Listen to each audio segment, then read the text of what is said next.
Hello everyone, welcome back to medicology nursing services. आप सभी साथियों का आपके अपने YouTube channel medicology nursing services में फिर से स्वागत है।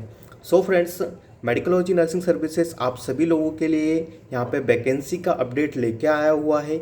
जैसा कि आई थिंक सभी नर्सिंग ऑफिसर्स को पता होगा कि बनारस हिंदू यूनिवर्सिटी की तरफ से नर्सिंग ऑफिसर्स के लिए एक ज़बरदस्त वैकेंसी का यहाँ पे अनाउंसमेंट हुआ है। उसी का डिटेल मैं आपको बताने वाला हूँ कि यदि आप जीएनएम कैंडिडेट हैं, यदि आप एक पीबीबीएससी कैंडिडेट हैं, यदि आप एक बीएससी कैंडिडेट हैं, तो आपको किन किन चीज़ों का ध्यान रखना है फॉर्म फिल करवाते समय और कैसे आप इस फॉर्म को फिल कर सकते हो। क्या ऑनलाइन मोड रहने वाला है और जो टोटल पोस्ट होने वाली है वो टोटल पोस्ट कितना होगा, क्या क्या फीस होगा, ठीक है। हर एक चीज़ और हर एक जानकारी आपको मेडिकोलॉजी नर्सिंग सर्विसेज के द्वारा प्रोवाइड करवाई जा रही है। तो वीडियो में आप लास्ट तक बने रहिएगा और यदि आप चैनल पर नए हैं तो चैनल को ज़रूर सब्सक्राइब कर लीजिएगा।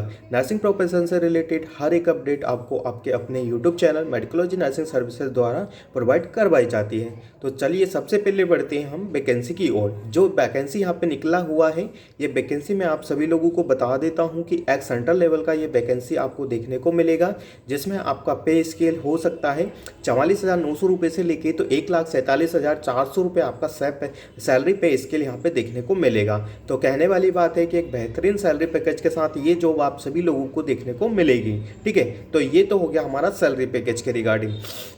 अब बात कर लेते हैं कि इसमें टोटल पोस्ट कितने होने वाला है। तो टोटल पोस्ट का यदि बात करें, ठीक है, तो यदि आप इसमें नर्सिंग सुपरिटेंडेंट का छोड़ दें जिसमें 2 पोस्ट है, ठीक है, बाकी जो 221 पोस्ट, ठीक है ना, 221 जो पोस्ट है वो सारा ही नर्सिंग ऑफिसर्स का पोस्ट यहाँ पे देखने को मिलेगा, जिसमें आप क्या कर सकते हो, फॉर्म अप्लाई कर सकते हो, ठीक है। इसमें मेल और फीमेल का क्राइटेरिया बहुत ही ज़्यादा डिफरेंस यहाँ पे बनाया गया हुआ है, जिसमें यदि बात करें कि यदि आप एक फीमेल कैंडिडेट हैं तो आपके लिए एक गोल्डन अपॉर्चुनिटी रहने वाली है, जिसमें आपको क्या देखने को मिलेगा कि 176, हाँ राइट सुन रहे हो, कि 176 जो पोस्ट है वो ओनली फीमेल कैंडिडेट को रिजर्व किया गया है, ठीक है।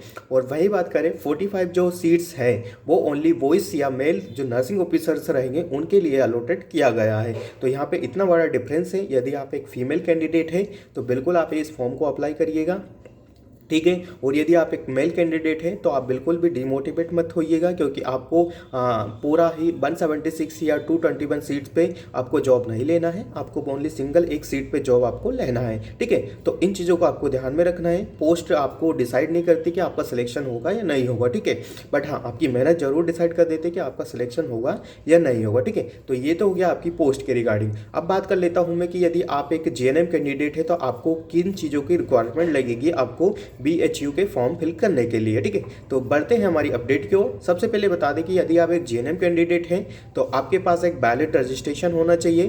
फ्रॉम कब से होना चाहिए, कि जब आपका रजिस्ट्रेशन हुआ है तब से लेके तो आपके पास 2 ईयर का एक्सपीरियंस होना चाहिए और मिनिमम से मिनिमम 100 बेड या 50 बेड का हॉस्पिटल आपका वो अप्रूव्ड होना चाहिए, ठीक है।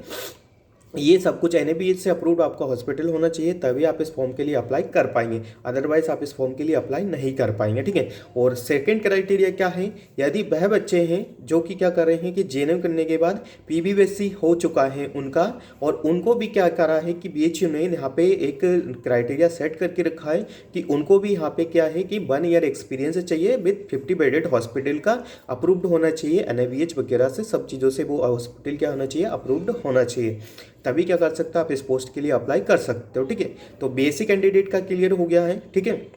अब बचा हुआ है हमारा बीएससी कैंडिडेट, सॉरी जीएनएम का हो गया है, पीबीबीएससी का हो गया है, ठीक है। अब बचा हुआ है जो बीएससी कैंडिडेट है। तो बीएससी कैंडिडेट के लिए सिंपल सी चीज़ है कि नो एक्सपीरियंस, नो पेडेड मैक्सिमम जो भी काउंटिंग होता है वो आपको ज़रूरत नहीं है। ओनली आपको क्या करना है, आपका रजिस्ट्रेशन आपके पास होना चाहिए, देन आपका फॉर्म यहाँ पे फिल हो जाएगा, ठीक है। और सबसे मेन इंपॉर्टेंट चीज़ है कि आपको एक फॉर्म को फिलअप करवाना है किसी नर्सिंग एक्सपर्ट के द्वारा। तो आप मेडिकोलॉजी नर्सिंग सर्विसेज यानी हमारे द्वारा आप फॉर्म को फिलअप करवा सकते हो। आपका जो फॉर्म है वो आपको एक नर्सिंग ऑफिसर के द्वारा वैलिड बिल्कुल एक्यूरेट तरीके से हर एक जानकारी के थ्रू आपका फॉर्म फिलअप किया जाता है। घर बैठे आपका फॉर्म फिलअप कर दिया जाता है, ओनली आपको एक फ़ोन लगाना है, देन मेडिकोलॉजी नर्सिंग सर्विसेज आपका फॉर्म यहाँ पे फिलअप कर दिया जाएगा, ठीक है। तो किसी को फॉर्म फिलअप करवाना है तो नीचे डिस्क्रिप्शन में आपको नंबर मिलेगा, वहाँ से आप इस फॉर्म को अप्लाई करवा सकते हो, ठीक है। नेक्स्ट थिंग क्या है कि वैकेंसी के रिगार्डिंग जो हमारा नेक्स्ट इंपॉर्टेंट थिंग रहने वाला है वो क्या रहने वाला है कि हाँ, इस फॉर्म को अप्लाई आप कब तक कर सकते हो। तो इस फॉर्म को अप्लाई के लिए जो डेट यहाँ पे स्टार्ट होगा वो 29 दिसंबर से स्टार्ट हो जाएगा। तो जनवरी के मिड वीक या मिड वीक तक आपका चलने वाला है, ठीक है, 20 या 20 से भी अबव चलने वाला है। तो इस बीच, इस टाइम के बीच में आप क्या कर सकते हो, इस फॉर्म को आप अप्लाई करवा सकते हो, ठीक है। और बेहतरीन है। और ये फॉर्म अप्लाई करवाने के लिए आपके पास एज क्राइटेरिया क्या होना चाहिए, तो आपको बता देते हैं कि जो एज क्राइटेरिया है मिनिमम 35 टू 45 या 36 या इसके बीच में आपका आता है। अकॉर्डिंग टू योर कैटेगरी, आपका जो कैटेगरी है वो क्या लगने वाला है, वो भी आपका मेन रोल होता है, जिसमें कि आपको एज क्राइटेरिया में रिलैक्सेशन मिलेगा या नहीं मिलेगा। तो इस बेसिस पे आपके फॉर्म यहाँ पे अप्लाई हो सकते हैं, ठीक है। तो इन सब चीज़ों को ध्यान में रखिए। और यदि आप एक नर्सिंग ऑफिसर बनना चाहते हो, एक सेंट्रल लेवल का जॉब पाना चाहते हो, तो आपके लिए एक गोल्डन अपॉर्चुनिटी है। स्पेशली फीमेल के लिए तो वेरी बेल अपॉर्चुनिटी है, जिसमें आपको 176 पोस्ट देखने को मिल रहा है, ठीक है। यदि अभी तक आपने अपने माइंड को क्लियर नहीं किया तो बिल्कुल करिएगा और फॉर्म फिलअप करवाइएगा, ठीक है। हो सकता है कि आप लोगों का जो फॉर्म फिलअप हो जाए उसके बाद क्या करना है, ठीक है। और यहाँ एक बहुत इंपॉर्टेंट चीज़ मैं आपको बता देता हूँ, एड ऑन कर देता हूँ कि जैसे आपका फॉर्म फिलअप हो जाएगा, लास्ट डेट सबमिट हो जाएगा, फिर क्या करना है आपको, आपका जो प्रिंट दिया गया है फॉर्म का, उसको आपको क्या करना है, वापस से पोस्टल एड्रेस के द्वारा आपको BHU यूनिवर्सिटी को क्या करना है, पोस्ट करना है, ठीक है। यदि आप हमसे मेडिकोलॉजी नर्सिंग सर्विसेज से फॉर्म फिलअप करवाएंगे तो ये गाइडलाइंस भी आप सभी लोगों के लिए हम लोग प्रोवाइड करवा देंगे, ठीक है। तो इन चीज़ों को, सबको जानकारी को ध्यान में रखिए, ठीक है। और फॉर्म फिलअप हो जाएंगे, फिर स्टडी करना है, ठीक है। स्टडी करना है, एग्जाम कभी भी हो सकता है, ठीक है। और बहुत बेहतरीन सैलरी पैकेज के साथ ये जो आप सभी लोगों को नर्सिंग ऑफिसर्स का देखने को मिलता है, ठीक है। तो बेल अपॉर्चुनिटी है, आपको इसको गंवाना नहीं है, ठीक है। अच्छे से स्टडी करना है, ठीक है। फॉर्म फिलअप करवाइए और देन स्टडी में लग जाइए, ठीक है। और thank you so much guys. और जो बच्चे हमेशा मेरे से पूछते रहते हैं कि सर आप CHO का क्लास लीजिए और देन आप ये करिए कि आप हमें बताइए कि MPNHM का रिजल्ट कब तक आ सकता है या CHO का एग्ज़ाम कब तक आ सकता है, तो मैं आप सभी लोगों को बता देता हूँ कि भाई कोई भी बंदा आपको नहीं बता सकता है कि एग्ज़ाम कब तक हो सकता है, ठीक है। और जब तक नहीं बता पाएगा, कि जब तक आपको NHM ऑफिस से कोई ऑफिसर आपको नहीं बता सकता, बाकी सब कुछ आपको एक होप दे देंगे, बट वो डजंट मैटर है, वो कोई आपको सेंस नहीं होता है, ठीक है। मैं क्लियर कर देता हूँ क्योंकि बच्चे हमेशा ही परेशान हो रहे हैं, ठीक है। और जो इसका एग्ज़ाम होगा वो एग्ज़ाम भी आपको कोई नहीं बता पाएंगे, ठीक है। तो अपने माइंड को क्लियर रखिए, स्टडी पे फोकस रखिए, फालतू चीज़ों से दूर रहिए, क्योंकि यहाँ पे अननेसेसरी इन्फॉर्मेशन और जो फेक न्यूज़ है वो आप सभी लोगों को बहुत ही इफेक्ट कर सकती है, ठीक है। तो इन चीज़ों को ध्यान में रखें। किसी को बिल्कुल वैलिड चीज़ें पूछना है तो बिल्कुल मेडिकोलॉजी नर्सिंग सर्विसेज से नर्सिंग ऑफिसर्स के द्वारा आपको वैलिड चीज़ें इन्फॉर्मेशन यहाँ पे बताई जाती है, ठीक है। तो बिल्कुल चैनल को बने रहिए और वीडियो कॉलिंग ज़्यादा से ज़्यादा बच्चों को शेयर कर दीजिएगा, ठीक है।